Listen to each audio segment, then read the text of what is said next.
everyone. Thank y'all so much for being here. We know that this event is kind of a little late, but I think it's also really right on time because we are getting a really good sense now about how all of the ills and the fears that we had were actually now playing out after the inauguration.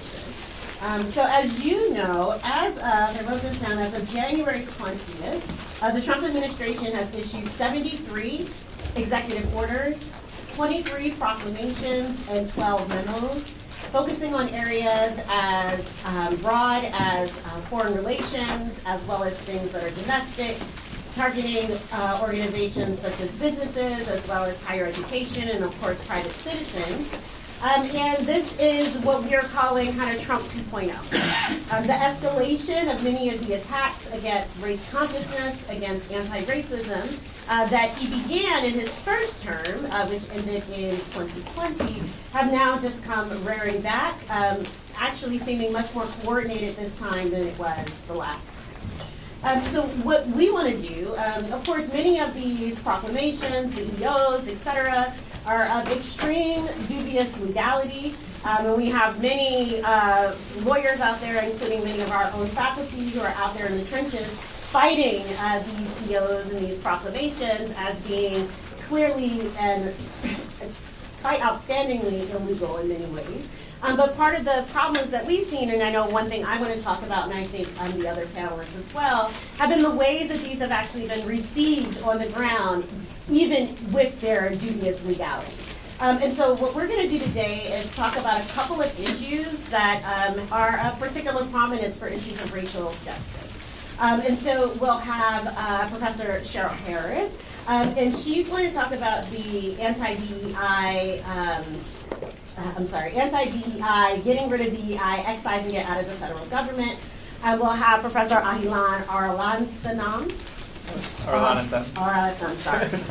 who will talk about immigration and issues of what's going on at the borders. And then I'll say something about K through 12 education as well as higher education.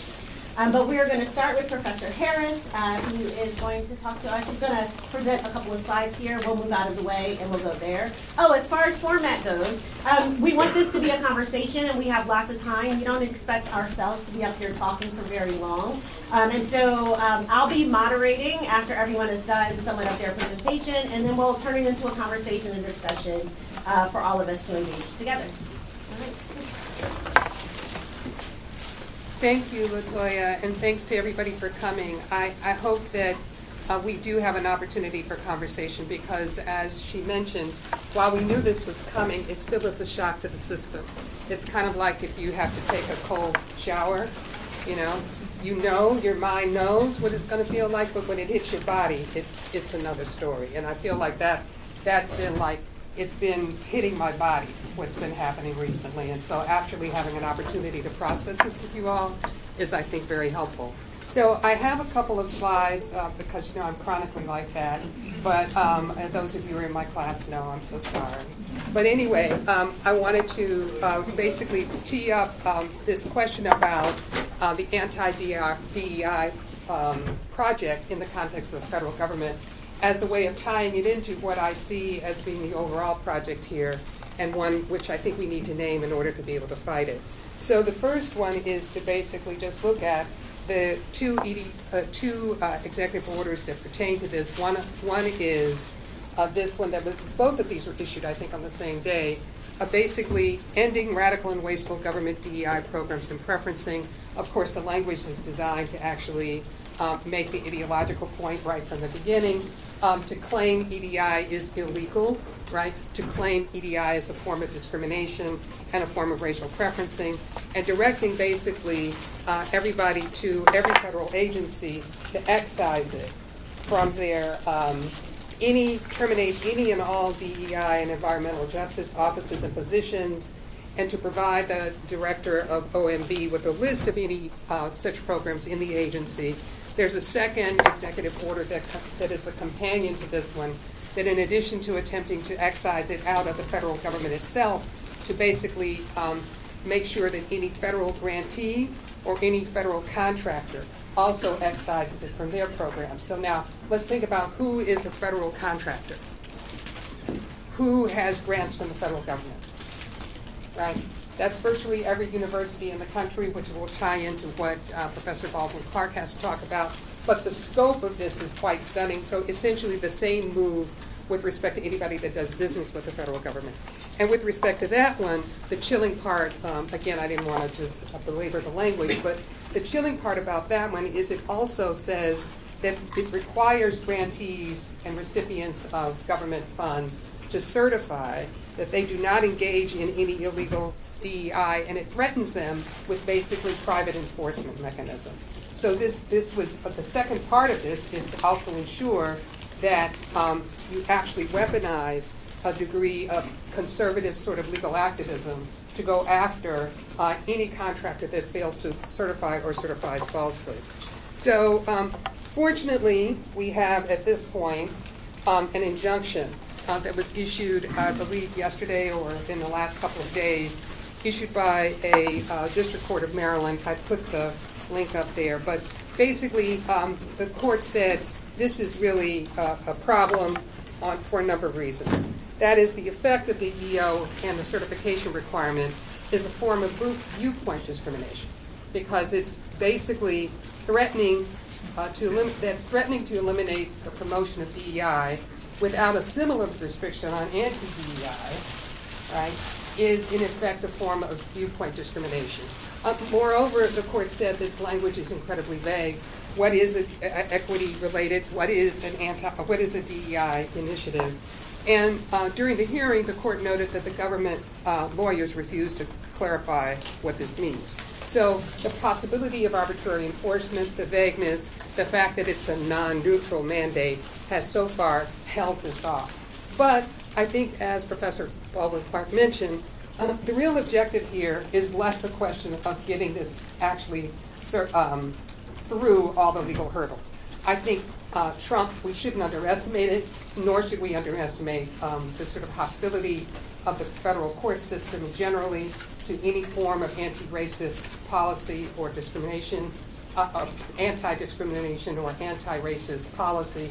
We've seen SFFA as sort of the Supreme Court's embodiment of hostility to these. However, my point is simply to say is the objective here is not purely a legal one. The objective here is one to induce paralysis and fear. And part of that project is also building essentially this iteration, Trump 2.0, is building on the roots of this attack, the fertile ground that has already been laid that frames anti-racism as a disruption of the colorblind neutral order. So once any form of anti-racism is framed in this way, it becomes not only legally suspect, but it also allows for a certain kind of discourse in the general public to affirm that position. And to sort of see how this has played out, I want to take a look at something far afield from court, but I think sort of reflects how the dialogue, if you will, between the popular understanding of racism and anti-racism and the way in which the court frames and understands racism and anti-racism is kind of a two-way street that allows to legitimate a popular frame of anti-racism through the lens of white racial resentment. Right? So here is a billboard that I saw some years ago. It probably was about 2015. I was traveling through Alabama. I was coming from Atlanta to visit a relative of mine in Huntsville. And myself and my partner were driving in the car when she was driving, and then I saw this billboard, and it went by. And I thought I was having, racial PTSD. I was like, okay, you didn't just see that, did you? Right? And as I was starting to sort of sputter and reflect on this sign, I saw this one. And needless to say, it was very unsettling. I'll fast forward because we don't have a lot of time, but essentially later at some point, I went to try to figure out who had put these up, what were they? And you can see on this one here, the little hashtag white genocide. That's an organization called the White Genocide Project. It's listed as a hate organization by several of the groups that monitor these things. And it was very interesting because when I found out, I later found an NPR radio broadcast that talked about one of these, this first one here.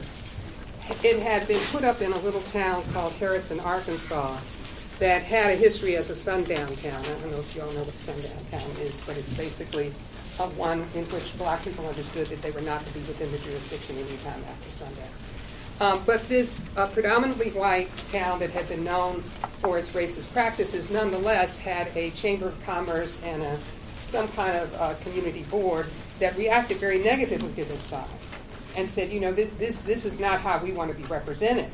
And so they put up a countersign. And the story was basically about how this one little community was pushing back against this framing of anti-racism or diversity, meaning chasing the last white person down, and rejecting the way in which they saw the White Genocide Project as putting them in a bad light. Right? So the question that I posed, and the one that I started to think about, is how did these signs, oh, and by the way, sorry, just to mention, I found out where they came from.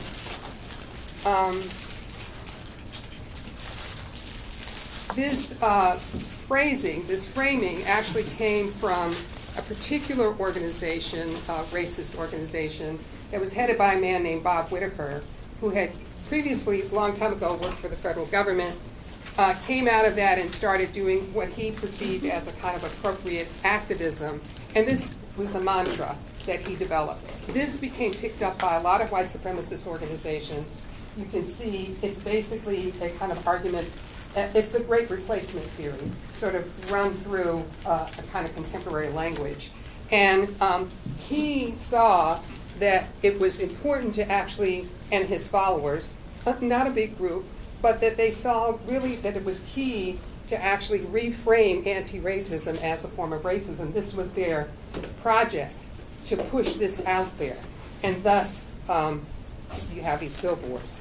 So the point I'm trying to get at is the question that came to my mind is how did this move from the fringe to the center? How did this move from being an idea that was recognized, cognizable as a white supremacist idea, and then it actually now gets moved into policy, right?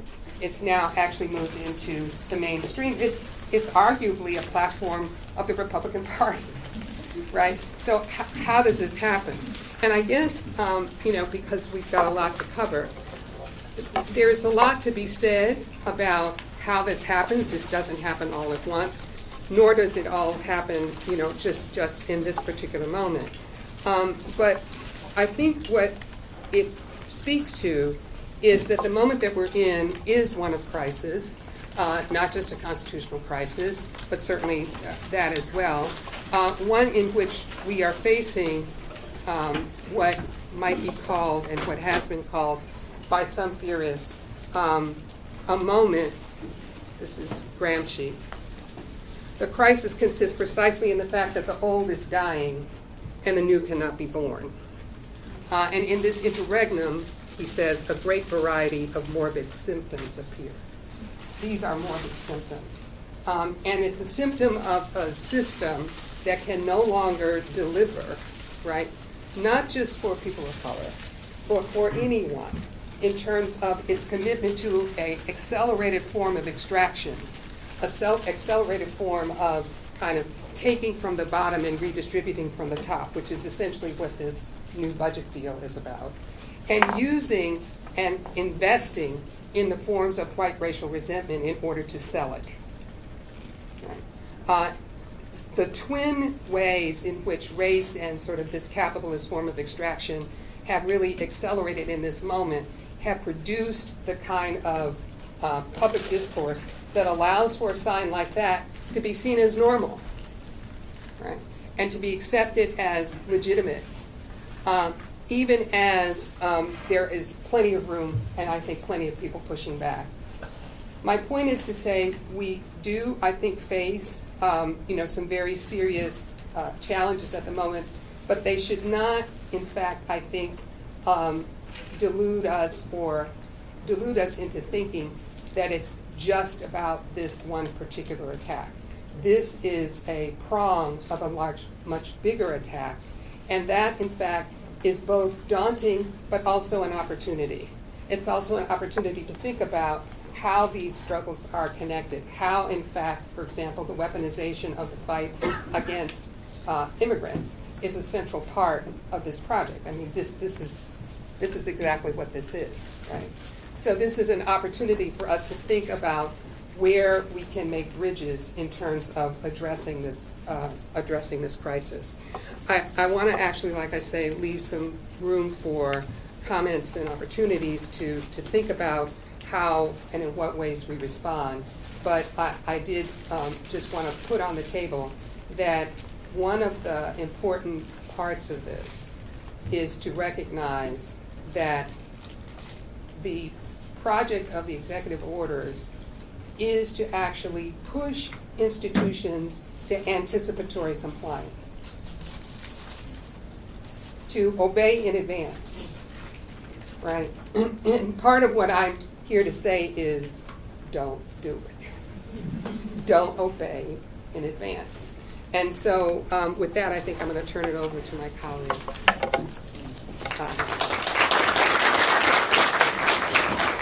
I'm going to take this off the screen because nobody wants to keep reading it. Actually, super appropriate. You could keep Okay, it just leave it up there. Yeah, might as well. Right.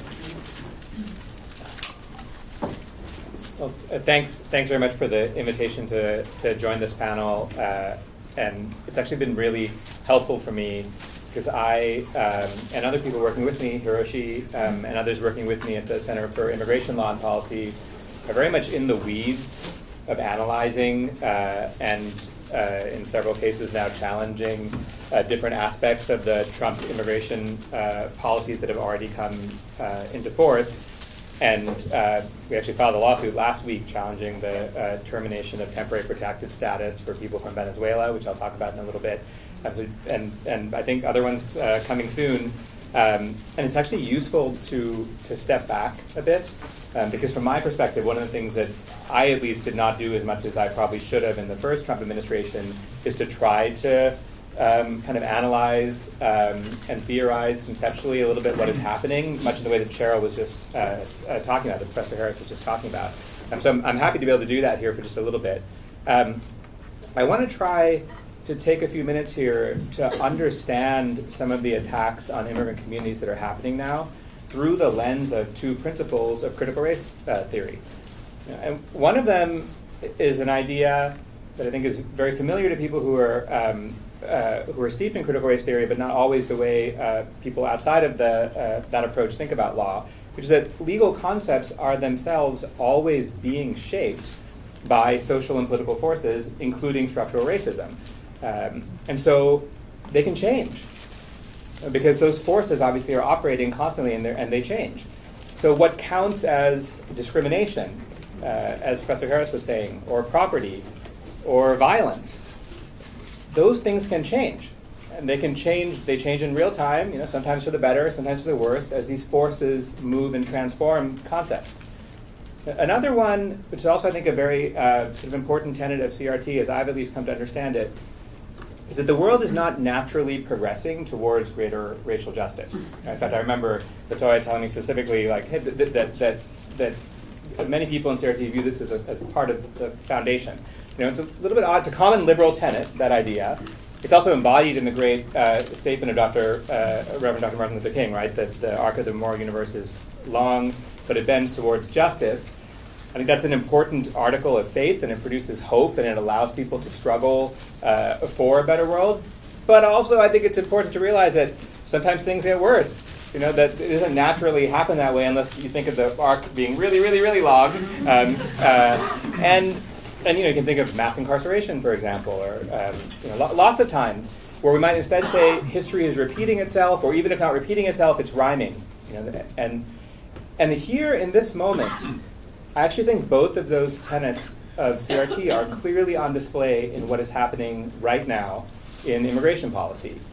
And I think I could pick a lot of different examples that would illustrate these well, but I want to focus on one, which is the legal conception of invasion. What is an invasion? And how is an invasion being used to justify a whole load of the new Trump immigration policy? Because that concept is shape-shifting. It is changing right now in front of our very eyes, and is being used then to great legal effect. And it's actually been used by the government now to undertake massive changes in policy, actually in contravention of statutes passed by Congress. And the reason that the government is invoking to disregard those statutes is the fact that we're under an invasion. So there's two different executive orders that state as their purpose to protect the country from invasion. There's one that purports to guard the states from an invasion, and another one to protect the American people from invasions. These are two of the, however many it was, 73 or whatever executive orders you mentioned. Two of the immigration ones are about that. Now, they've done a whole host of things as a result. One thing they have done is that they have entirely ended, for the moment anyway, entirely ended access to asylum in the border region. And the executive order invokes the fact that we are in an invasion. I'll quote, "The aliens engaged in the invasion across the southern border are restricted from invoking Section 208, the provision of the law that allows you to apply for asylum." Now, that law, Section 208 is a portion of the Immigration Code. It makes asylum available to all people, actually regardless of whether they're trying to cross in the desert or they present themselves at a port of inspection. It is also embodied in a treaty, the Refugee Convention, and the Congress ratified that treaty and implemented it in the Refugee Act of 1980. These are like long-standing basic protections, and they are now, for the moment anyway, suspended or abrogated, and there is, in fact, no asylum access available at the southern border right now. And when the executive order authorized it, it invoked explicitly Article 4, Section 4 of the Constitution, which requires the federal government to protect states from invasion. And most scholars have thought, therefore, authorizes probably all kinds of authorities that would not exist otherwise. Another huge policy shift which the administration has taken, invoking invasion, and this is in the order about protecting the people from invasion, is that they have announced their intention to end temporary protected status protections for some unspecified group of people, but we already know at least two groups that are falling under that, which is people from Venezuela and people from Haiti. Now, to step back a second, the temporary protected status statute is a statute that was passed in 1990 by Congress that protects people who are already here from deportation and also from detention, and it also provides them work authorization. So it's a very important set of protections for people from countries that are unsafe to accept the return of their nationals back. And they can be unsafe because of war, they can be unsafe because of natural disasters, or for a host of other reasons that are specified in the statute. And Congress, it's a very well-written, clear statute that authorizes all of this. And if the Secretary of Homeland Security designates a country for TPS, then all of its nationals in this country who do not have two misdemeanors or a felony or more criminal history can apply and then become eligible and have these protections. And the Biden administration used that statute quite generously, maybe not as generously as it should have, but still quite generously. And by the end of the Biden administration, there were more than 1.6 million people who were protected under the temporary protected status statute. And that's also a product of the fact that there's a huge amount of instability and refugee movement happening, obviously over the last many years, including I think a lot of the dislocation produced by COVID and other things. That included 600,000 Venezuelans who would come to the U.S., including some people who lived here a long period of time, but a lot who came after 2021. A bunch who came after 2013, and then a whole bunch who came after 2021, and then also about 500,000 Haitians. And again, that includes some number who've been here for a long period of time, but a lot who came in the years, more recently, as Haiti has also experienced, huge amount of violence, political instability, ecological problems, all kinds of instability. So the Trump administration, in this executive order, calls the recipients of TPS invaders, and says the Biden administration has facilitated the illegal invasion of, and then a whole bunch of people, including people who have TPS, and then just a couple weeks ago purported to rescind, take back TPS extensions that the Biden administration had put in place for Venezuela. It did them without regard to the statutory timeline and decision-making process. Actually, DHS Secretary Noem did this just a couple days after I think 2 days after she was sworn in as the DHS Secretary. And they're having huge effects in the really short term. If that order goes into effect, 350,000 people will lose their employment authorization and their right to live in the United States, the protection from deportation, in the first week of April. And these are people who, under the pre-existing rule, were supposed to have status at least through October 2026. And now it's going to be gone in 60 days. That's the one we have already sued over. And then just actually the day we filed the suit on Thursday, they announced they're doing something similar for Haiti. They're purporting to take back an extension enacted by the Biden administration, and the expiration time period for that essentially is August for 500,000 people from Haiti. So those are bad enough, but I should say lurking in the background here with this concept of invasion are things that, at least to a lot of people, might seem even worse, even scarier, although I think for a lot of people would say deporting them to Venezuela or to Haiti is about as scary as you could imagine. But if you actually take the concept of invasion literally, the Constitution authorizes all kinds of draconian exercises of power by the federal government in the name of protecting against invasion, which, if you think about it, if there actually is invasion, which I'll get to in a minute, it kind of makes some sense. I mean, for one thing, the government can suspend habeas corpus. People know what that means? That means if the government locks somebody up, normally you can then go to a court to challenge whether your imprisonment is illegal. That core right is habeas corpus. So to suspend habeas corpus is to give the government the power to lock people up without a court having any opportunity to review whether or not that was lawful. And the Constitution has a protection for habeas corpus which says the writ may not be suspended except when in cases of rebellion or invasion the public safety may require it. There's a statute from the 1790s called the Alien Enemy Act, which authorizes the government to summarily jail and deport people if the U.S. is at war with their country. So we're talking about people living in the United States, but who are nationals of another country. The U.S. can jail and deport summarily those people if the U.S. is at war with their country, or if their country is engaged in a predatory incursion, which is a lot like invasion. And again, this kind of makes sense. Like you could argue about whether it makes sense, but certainly there's some historical logic to the idea that when the U.S. is at war with a country and the nationals of that country owe allegiance to that other country and they're actually at war, that at least some restrictive measures arguably could be taken at least against some of those people. That statute's also been misused plenty of times. I'm not sort of defending it, but if you think about it, it's one thing to say it applies where there's actual war going on. It's something very different to say that we're living in the middle of that thing right now, and so it can be used against anybody who counts as an invader, which could be some unspecified, extremely broad set of people. So this sort of gets then to the way in which I say I really believe these concepts are being shaped and morphing before our very eyes. Right? It's a really classic example to me of racism shaping a legal concept. Like, everybody knows what an invasion is in law. An invasion is roughly an organized armed attack, and generally by another country. If not by another country, then some kind of quasi-state-like actor.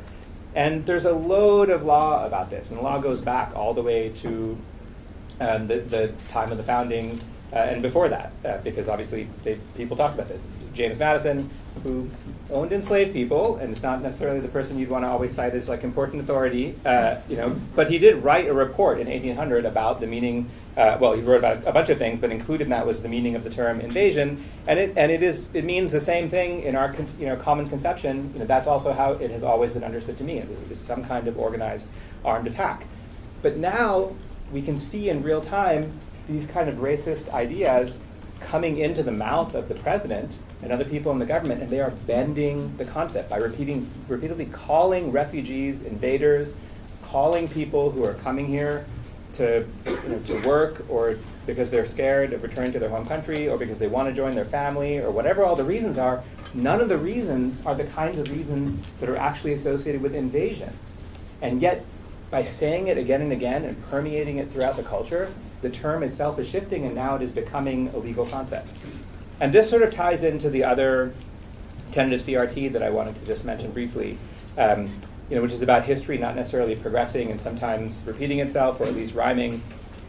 To justify this use of the term, Trump and also the DHS Secretary, Kristi Noem, and lots of other people in the Trump administration are using not only that term, calling immigrants invaders and refugees invaders, but they're also using a number of the false narratives, and even sometimes the same language, it's the exact same language that has been used historically in prior periods of racist repression against immigrant communities. And it is striking. We did a declaration, actually, for our preliminary injunction motion in the Venezuela TPS case, because one of the arguments that we're making in that case is that this action is unlawful and constitutional in violation of the Constitution's equal protection prohibition, or the equal protection clauses applied to the federal government. We're making that argument, so we've cataloged the statements, racist statements made against Venezuelans. I hate to say, I'm sure we're going to owe significant mental health time off for the people who had to gather all this stuff and put it together, because it's grim, reading all, can you imagine spending 4 hours of your life hunting the internet to find all the racist statements about Venezuelans that President Trump and others in this campaign have made. It's not happy work. But compiling those and then comparing them against the same kinds of language that have been used in different periods of the past. And they were just all there. Poisoning the blood, which is something that Trump has said over and over again in the context of immigration generally and Venezuelans in particular. This repeated trope used in the 1920s because eugenicists, who were trying to push the immigration policy of that time, believed in this idea that the blood could be poisoned by people of inferior races, and it was used to justify the massive restrictions on immigration from people from non-white, non-European countries. This idea of eating pets, this false claim that the Haitian migrants in particular are eating pets, was used against Southern Europeans in the 1920s and 1930s, also against Vietnamese and other people from Southeast Asia in the 1970s. The same lies about that were spread all over. This idea that people are being released from prisons and mental institutions, that other countries are emptying their institutions and that's who's coming here. Something that Trump says constantly, the DHS Secretary says constantly. They say it specifically about Venezuela. It's totally false. People have debunked this. There's not a shred of evidence it's true. This was used in the 1980s in the context of Cuba and other places as well. And then the criminality trope, the idea that immigrants commit more crimes or whatever, is constant. It's all the way throughout history, from the beginning until now. So that's all to say, that's not necessarily happy news, but it is really interesting and important to understand that what's happening now is, I would say, it's not only invoking those things in the past, it's the same thing. It really does feel like it's the same history, perhaps rhyming or perhaps actually literally repeating itself. And I think it's important then for us to see what we're doing in the response in that context. I think what we're doing is resisting that in the same way that people have resisted all the things that I mentioned, that were the subject of massive resistance from immigrant rights communities, from other communities of color, and that's really the important work that I think we have to do today. So I'll stop there.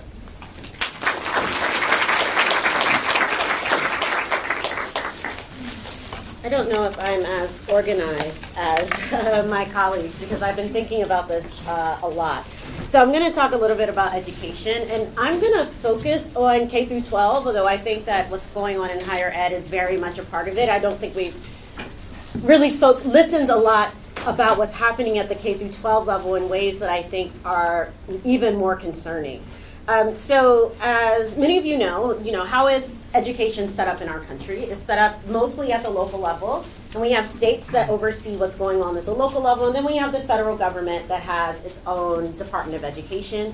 Most public schools only get about 8% of their funding. 8% of total education funding comes from the federal government. It's not a lot of money, but it is billions and billions of dollars, right? Even though it's only 8%. The federal government, though, does other things in public education that are very important. So, for example, they provide all the laws and the requirements for children who have disabilities who are getting services in schools. They give extra funding for low-income schools and school districts. And they also do the vast majority of civil rights enforcement when it comes to racial discrimination in public schools. One of the things that Trump decided they were going to do, and if you read kind of Project 2025, was a whole chapter about how they were going to dismantle the Department of Education, right? Now, dismantling the Department of Education is probably a very, very tall order. It is likely not able to actually dismantle the entire agency. But what they can do is a lot of reshuffling, reorganizing, and directing their funding priorities in a different way, right? There were a couple of things, though, that I think go with some of these EOs that I find to be most troublesome. I want to talk about two. So one is a recent EO that came out on, it wasn't an EO, I'm sorry, it was a Dear Colleague letter that was sent to K-12 schools, universities, that were about getting rid of DEI or diversity anywhere within the public school system and programming. What we found is that there are some, they couch this in terms of SSFA, saying that, well, the Supreme Court said that you cannot consider race in anything, which of course that's not what the Supreme Court said, but that's what their letter said, and said that you can't take race into account even when it comes to things like programming. Why is that important?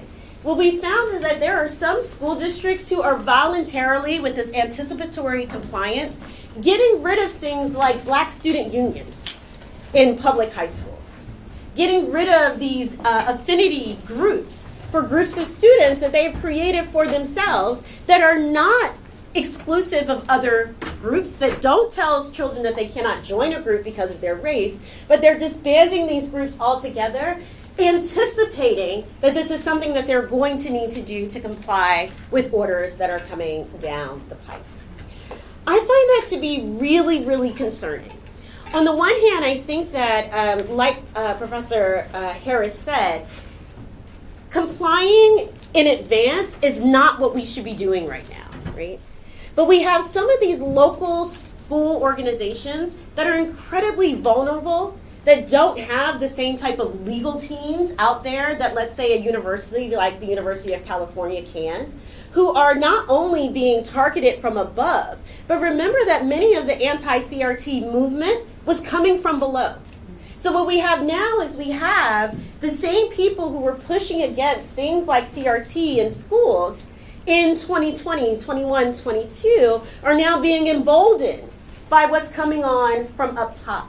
And then they are coming into their school districts or going to their states and making many of these same arguments by saying, oh, and now look, it's even better now and more important because the president has said so as well, right? Those are the types of things that are very, very concerning to me at the local K-12 area, local K-12 context, that they just are not as protected as you might think as our universities and our colleges. One thing I wanted to talk about in particular, that's something that's been bothering me, but this idea of how we use terms and concepts and we redefine them in order to make them be used in racially regressive ways. One of the ways I think that this is happening in education is this idea of local control and sending things back to the states. So you know that under the Constitution, anything that's not given to Congress directly is reserved to the states, and education is one of those things, right? So education is the province of the state. It is the state that is required to give education to children if they choose to give education to children at all. And then what the state does is it delegates its authority for providing public schools, delegates that to these local education agencies. The idea of local control was built up at the end of desegregation efforts in the 1970s. The case called Milliken v. Bradley, in which they said there was a case where the state was actually trying to desegregate Detroit schools in Michigan. And the state said that we have the right to do this because we're the state. We had bad policies that segregated children according to race. Now we need to go across school district boundaries in order to fix our mistake, the mistake that the state of Michigan made. And the court in Milliken v. Bradley said, no, you're not allowed to do that because that goes against something called local control. The white school districts that did not want to integrate with the children that were in Detroit did not have to, because we have this constitutional principle of local control that says those who are most close to whatever the activity is, they should be the ones that are actually able to control what it is. And in that case, it was very much these white suburban communities should be able to control who could become part of their school district, who they had to let in and who they didn't. What is happening now is a throwback to this idea of local control, right? That let's give everything back to the states, and not only give it back to the states, give it back to these local educational agencies to decide how children are going to be educated in any particular school district. It is this rhetoric of give it back to the states, give it back to parents who have the right to decide what their children learn, where their children learn. Give it back to them and allow them to make these decisions is part of what is being driven by, I think, the Trump administration to completely break down what public education is supposed to be in the first place, which is this idea of creating a democracy, of making sure that all children have the same resources and opportunities across the country, in a way that when you send things back to the states or you give things all back to local control, everyone can then put in their own, I would say, biases and discriminations within their school systems across the states in ways that will no longer have any oversight by the federal government, right? This is a really, really bad thing, I think, in that states, there is vast inequality of education across states, more than there is even within states. So what does that mean? If you allow every single state to do exactly what they want without any oversight by the federal government, we already have limited oversight now, and educational outcomes across the country are incredibly uneven based on the state in which a child attends school, right? Once you get rid of that, then you have I get really upset about this, but there's no backstop. There's no backstop for civil rights abuses at all.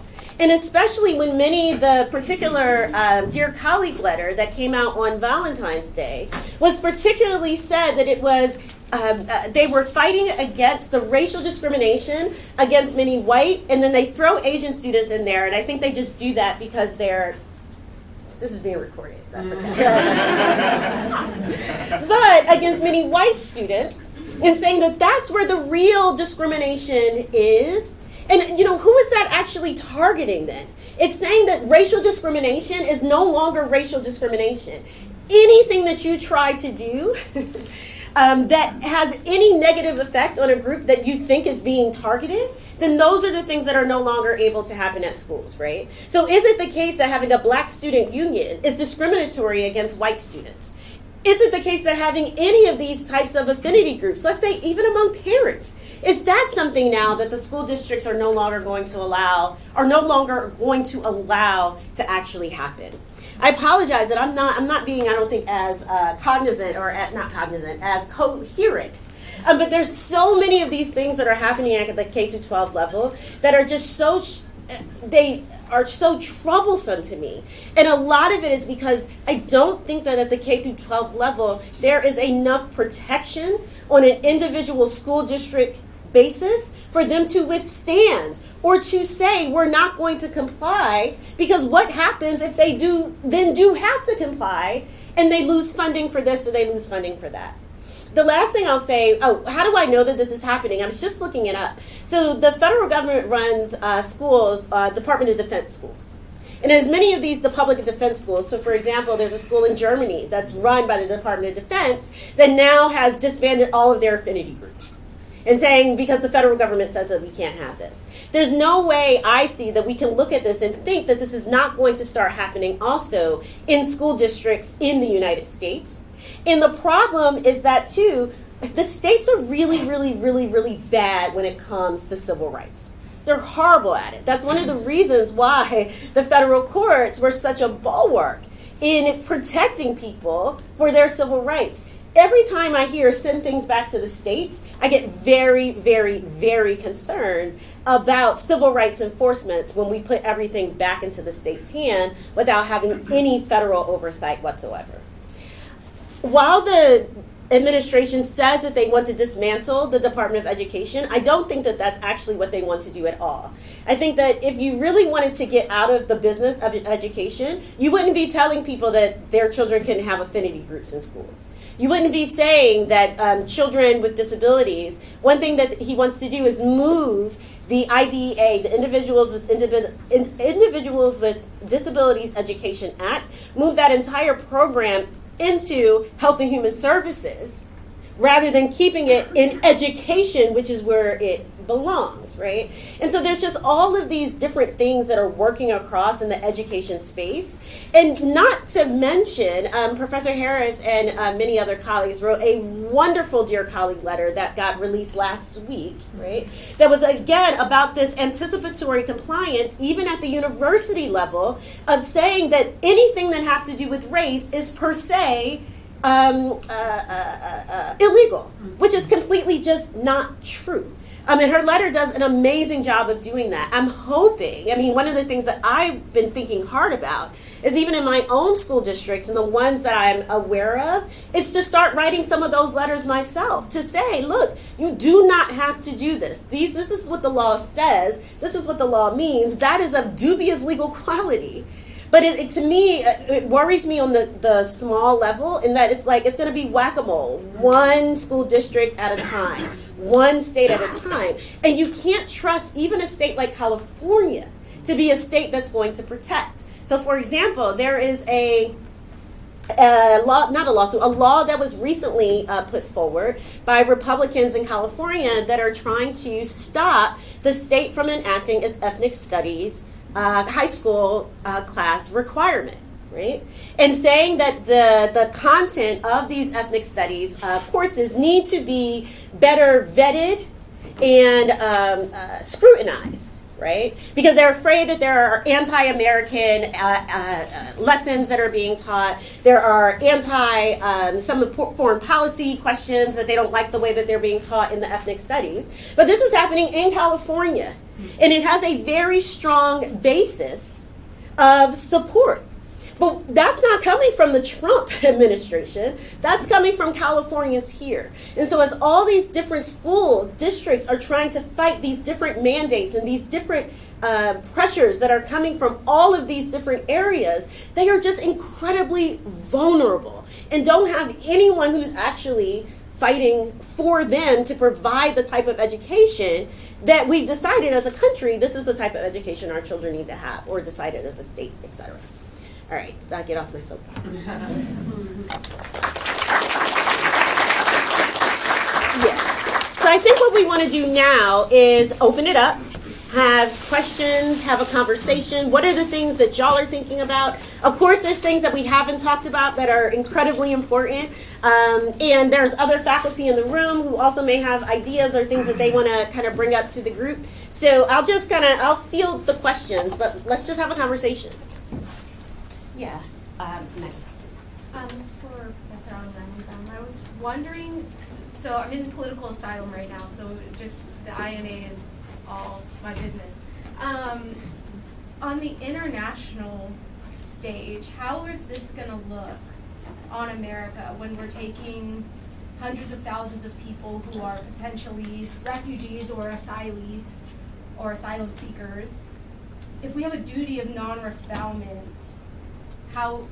what are going to be the international repercussions for America as we round up hundreds of thousands of people and deport them?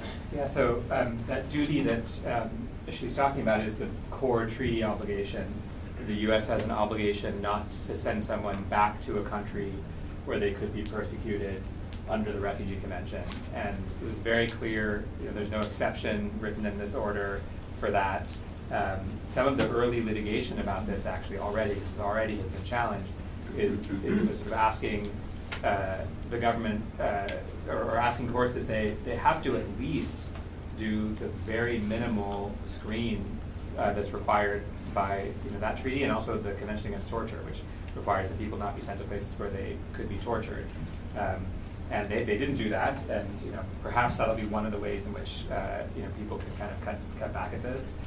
But I think the broader question, it's really bad, on the world stage, because of course all of the international legal regime for refugee protection is ultimately mostly enforceable by states choosing to comply, and it's all sort of a shared kind of framework that's operating across countries. And when the U.S., which has long touted the Refugee Convention and often honored it more in the words than the deed, but still has honored the Refugee Convention, at least for people who are coming to the U.S. shores. For the U.S. to just walk away from that is certainly going to have a huge impacts all over. And one of the things Professor Motomura, I know, is studying is Europe, because Europe is also going through similar kinds of retrenchment when it comes to refugee protection. I'm sure that the retrenchment here will have effects there and have effects in other parts of the world as well. And this isn't directly germane, but it actually connects to some ideas that I think maybe a thread running through here. What is the power of law against lawlessness? So basically we have a regime that is lawless. They are running roughshod, as Ahilan just mentioned, over every single precedent. Even in the context of SFFA, as Professor Baldwin Clark said, they're exceeding the boundaries of the law. So what is the role of law when you're facing a kind of lawless regime? I think it is important to use and think about the legal tools, but to understand that this is really absolutely lawless. They come into court and they lie.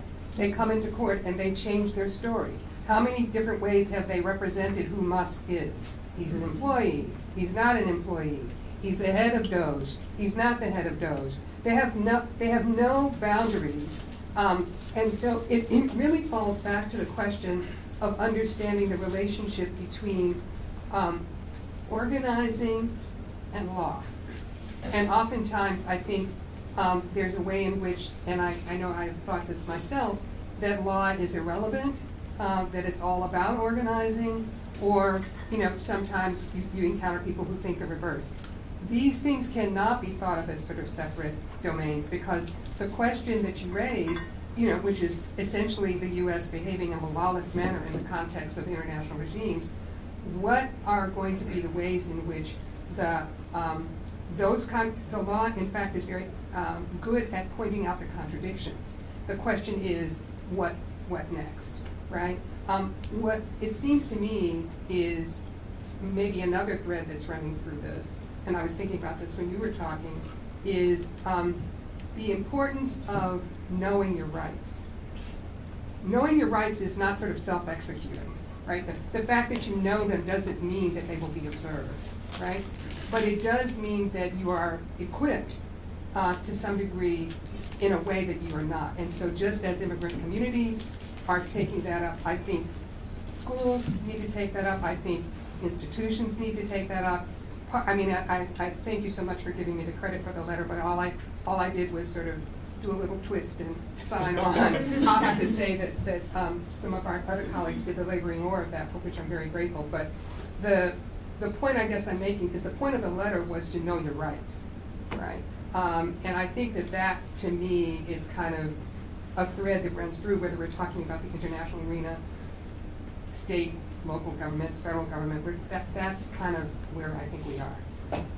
That's way off of your question, but It's still good. Hi, thank you guys for coming.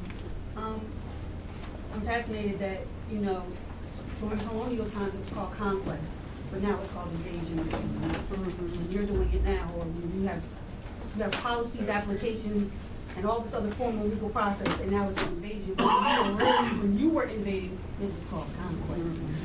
So under the theory of conquest, I wanted to know, does it extend to the point that we could see ourselves under martial law and internationally for immigrants? Is it only the border, only the Mexican border that they are suspending Section 208, or is it everywhere? So the latter question, no, it is not only the Mexican border. There's certainly fewer asylum applicants that come from the northern border, but there are some. In fact, there was a bunch of South Asians to whom they applied the 212F, or this order that we're talking about. For me, the martial law, I'm curious, I don't think I have any particular expertise about this. I think my take about martial law is it is very difficult to implement politically, and even though the administration talked a lot about how they were going to use the army to do immigration enforcement, and some of the papers suggested they would do it within the United States, we haven't seen it yet. We've already seen Guantanamo and seen like all these, and we haven't seen it yet. But it's only been a month, right? So give them time. But I do think the politics of that are more complicated, and so even something like suspending habeas corpus. If that is used a ton against, white people is one thing I would say, but also even non-white communities or people who are very long resident and people who have social capital in the country, I think there'll be a huge amount of resistance to that. But I don't know. That's just me talking. I don't know. Yeah, I don't know that they actually need to invoke it formally to do some of the things that they are doing, because of the problem that I was identifying at the beginning of anticipatory compliance. So far be it for me to say it's past them. Nothing is past them. But what I'm saying is, to some degree, so if they shifted from talking about using the military to the latest proposal is we're just going to deputize a bunch of private people and let them do it. Yeah. So you don't need the army, right? And in fact, one might argue you don't even need to get the numbers up very high.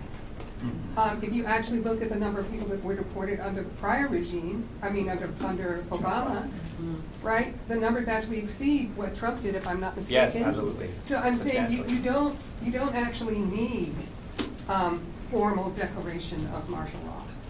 What you need is for people to be paralyzed.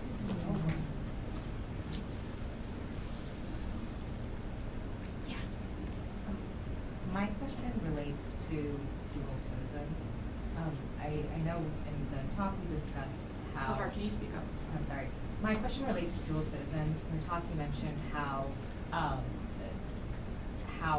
people who are under the jurisdiction of other countries are coming to America and they're being turned away for those reasons and it's being classified as an invasion. What would apply to people who are citizens of the United States and also have a citizenship in another country, especially a country who might not be friendly with America? So the law, if we're talking law, the long existing law is that even if you're a dual citizen, if you are a citizen of the United States, you have an absolute unconditional right to enter the country. And the government can take away virtually everything else if they have enough process. They can even kill you, right, under the death penalty. But this is, and there's cases that say this is absolute and unconditional. They cannot take it away unless you renounce it. You have to take an active step to renounce it.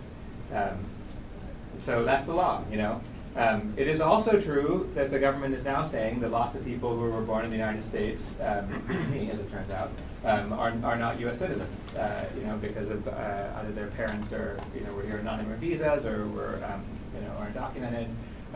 And so this too, it could be shifting. And there's a debate about this. I think the overwhelming legal scholarship is that view is crazy.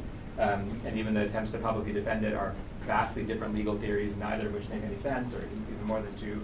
But that lots of things are up for grabs, and it's a question about how much our institutions will hold, like Professor Harris is saying, and how much law will actually kind of function like it's supposed to. But the straightforward answer to the question, if I were asking advice, foreign students are really grappling whether they should leave the country or not, because there's all these different exclusion rules that apply. My advice to somebody who is a U.S. citizen would be to travel. And I'd say that partly out of anticipatory, not wanting to engage in anticipatory obedience, and also because that part they have not challenged. That actually would interfere with some other parts of their project too, to some degree. I mean, keeping it as a option actually works as a kind of chilling effect. To actually do it is something else.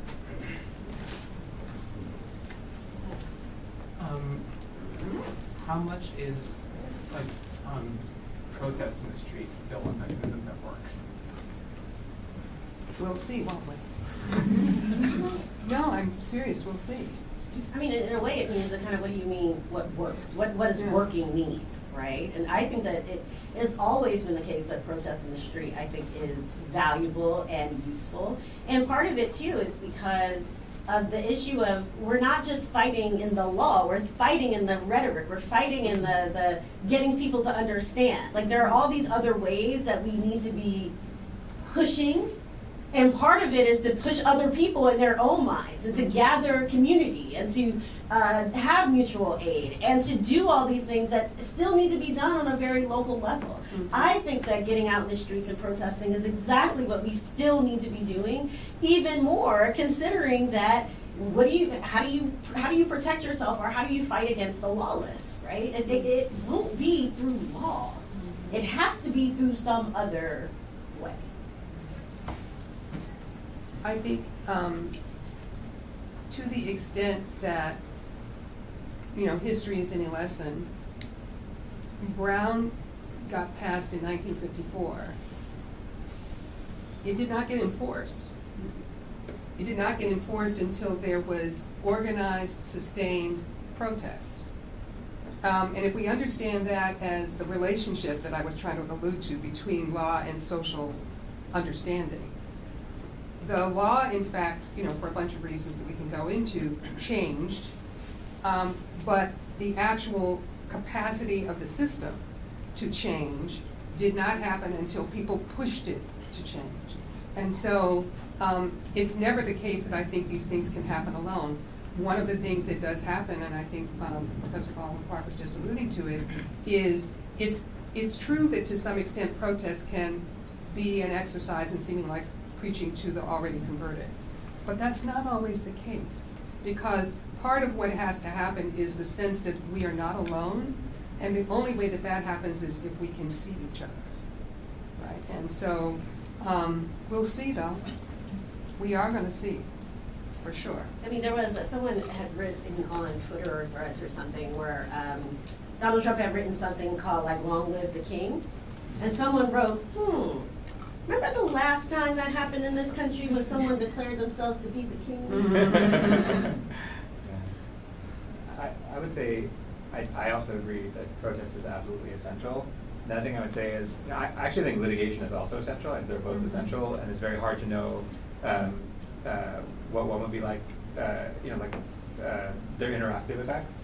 But I definitely think that judges are humans, and because law is shifting, when a litigant comes to court and says, like, this isn't an invasion, what are you talking about? That's crazy. Like, the ability of the judicial decision maker to have the strength to apply the law as everybody sort of understands it is in part a product of the political and social environment that they're reading about. So I think having street protests and protests in the airport made it easier for all of these judges to strike down the early versions of the Muslim ban. And the demobilization of that, which ironically was a product of the fact that the orders have been put in place, made it easier for the Supreme Court to then reverse eventually, right? Like, so I definitely think that they're both really important. That actually reminds me of the first time I met you. Trump 1.0. Oh, the talk I gave there, yeah. The talk that he gave was right the Monday following the Muslim ban, and he came to give a talk that was absolutely packed because students had already gone to the airport to try to give aid. So here we are again. Yeah, Jerry. This is a question that kind of struggles with politics versus law or litigation, and the choice between stopping horrible things along the way or requiring us to hit rock bottom. So here's a political story that can be told. Elections have consequences. We fucked around, we were finding out, and it's the only way to change certain people's views. not everyone's, but that's basically what happened. And politically, people need to hit rock bottom before they can actually change their minds, because of all the ways in which we're disinformed, all the ways in which we're petty, self-interested, care only about ourselves and our politics. And that's just the brute reality of kind of most human beings who are just watching out for themselves. That's the political story, in which case then you actually need people to hit rock bottom. You can't co-enable them. You can't always bail people out. You need people to hit rock bottom. That's the political story.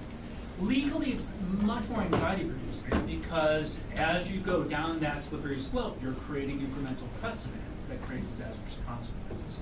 Also, obviously, in cases like immigration, for example, when people are, forcibly, either detained, not allowed to see counsel, or rejected, that lesson is being taught under very painful circumstances.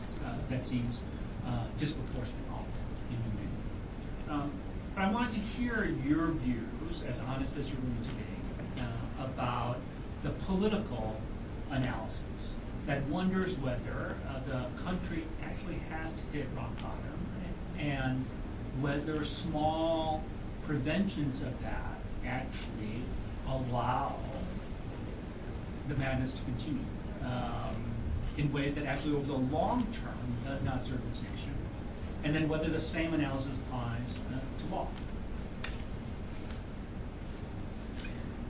So my kind of reaction to that is that I worry about allowing the country to hit rock bottom, because I think the people on whom that is going to fall are going to be people who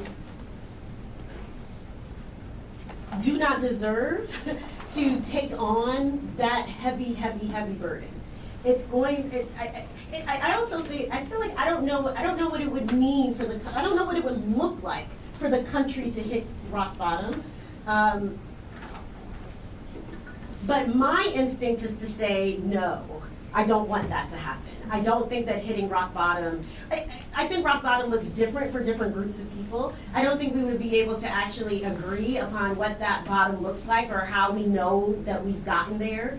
And I think that the damage of in a way, kind of putting our hands back and saying, hey, let what happens because of the political consequences. I don't know. That doesn't sit well for me, kind of as a citizen and a participant, to say, this is just what we deserve. Let's see what happens. Now, once we learn our lesson, it's like with your kid, right? You learned your lesson now, you'll never do that again. I'm not sure that we would learn the lesson because I'm not sure that we would realize that we were at the bottom. I don't know. There's a book by, what's his name? Jonathan. He's a psychiatrist and a sociologist. The title of the book is Dying from Whiteness. And it's a study, a comparative study of what happens in states, conservative states that rejected the extension of Medicaid under Obamacare, and as well as different positions on gun control. And he's from one of these regions, areas, originally more conservative, maybe southeastern Ohio, someplace like that. And it's both quantitative and qualitative analysis in which he goes in and is trying to understand why essentially people voted for something that ultimately hurt them. What was it that allowed them to, not see the consequences of their political choices? And hence the title of the book. One would think that if it in fact is imperiling your own life and the life of people that you care about, that you would be resistant. But what he actually found is that the belief system sort of overrides the facts. The frame actually allows people to reinterpret the facts in ways that, as you would say, or as the question presumes, actually has a very different picture of what the bottom looks like. So today on NPR, I heard there's a program in rural that is attempting to connect people in rural Iowa, which apparently has very high cancer rates, with experts that are remote, but they're using telehealth to basically bring in these specialists to give the people the care that they want. These are the people that voted for Trump and actually have supported this effort to defund federal health initiatives that fund this exact program. They interviewed a woman who is in care, and the best she could say is, well, I still think there's a lot of waste, but I think they should be using a scalpel, not a hatchet, right? I guess you could call that movement. You know what I'm saying? But the point I'm making is even someone whose life is actually dependent upon a different viewpoint is slow to recognize that she's at the bottom. I mean, it's to your point, right? So I think that there is a political psychology around this question that oftentimes is not going to necessarily be amenable to what looks like objective facts. And so for that reason, I think I would associate myself with what you said. I'm not willing to wait until people perceive that they're at the bottom. And I'll think of the author's name after we leave. Okay. Yeah, it's such an interesting question. I just want to say a couple of things briefly about it. First of all, I agree with both of you. Or I'm on that same side. I mean, obviously, we're like litigating and doing all this stuff, so we must sort of be there at some level. One other consideration I would add is it's not just the bottom is, and maybe no one knows where the bottom is, but also that if you think about the ability of the government to protect its own power, and there, you put in the levers of control that then make it harder and harder for resistance to work. This is like the story of authoritarianism, right?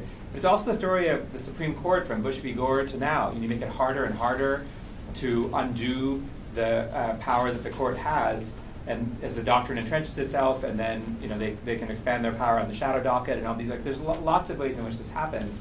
So I would worry about the bottom being a spot where you can't get out of it, or it's really hard to get out of it because of these things that they're only able to do, once you're kind of dropping down the tube.